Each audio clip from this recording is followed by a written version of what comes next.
Hey everyone, today we're making a delicious baked polenta fries with a creamy garlic gorgonzola dip, and this recipe was inspired by my friend Brandon T. Snider, and guess what? Just like always, stay through to the end. I have some storage hacks and some food hacks for you, so you don't want to miss out on those. So let's get to it.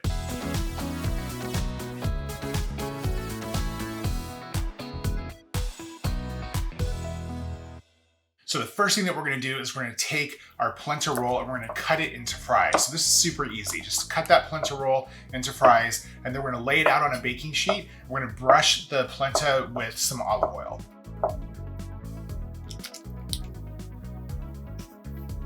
Then we're gonna mix together some breadcrumbs, panko breadcrumbs. Those are the best ones, I think. Some sea salt and the remaining olive oil. And we're gonna use that mixture to coat those fries. So just pick up the fries one at a time, carefully, because they will want to break because they're just like that. Pick them up, put them in the breadcrumb mixture, roll it around until they're fully coated, and then put it back on the tray. And just do that until each one is completely coated. Now remember, stay through to the end. I have some tips for you on food storage, on the ingredients that you're using in this recipe.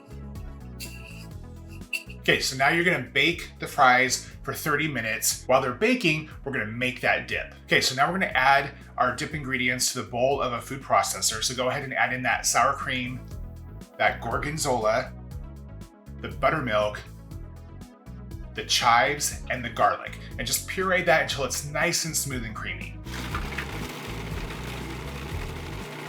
If you want a thinner dip, go ahead and add a little bit more buttermilk, adjust it as you like, and again, stay through to the end. I got some storage hacks for the food in this recipe. Okay, when the fries are done baking, remove it from the oven. Give it just a few minutes to cool. Like I said, they are fragile, and when they are warm, they're even more fragile. They're like Elon Musk fragile. So give them a few minutes to cool, and then you can drizzle the sauce over the top of them. You can dip them in there. Go ahead and enjoy that, but right now, it's time for just the tip. Okay, here's my storage hacks. So how do you store olive oil like you're using this recipe? Whether it's vegetable oil, canola oil, coconut oil, doesn't matter. How you store oil is really important. So you want to store oil in a cool, dark place. You don't want exposure to any light, and it has to be cool. That means no cabinets above the stove, no cabinets next to the stove. You want to store your oil somewhere where it can remain cool. That will keep it fresher and tasty longer. So what's the shelf life of those oils? Well, olive oil will last about 2 years when stored properly.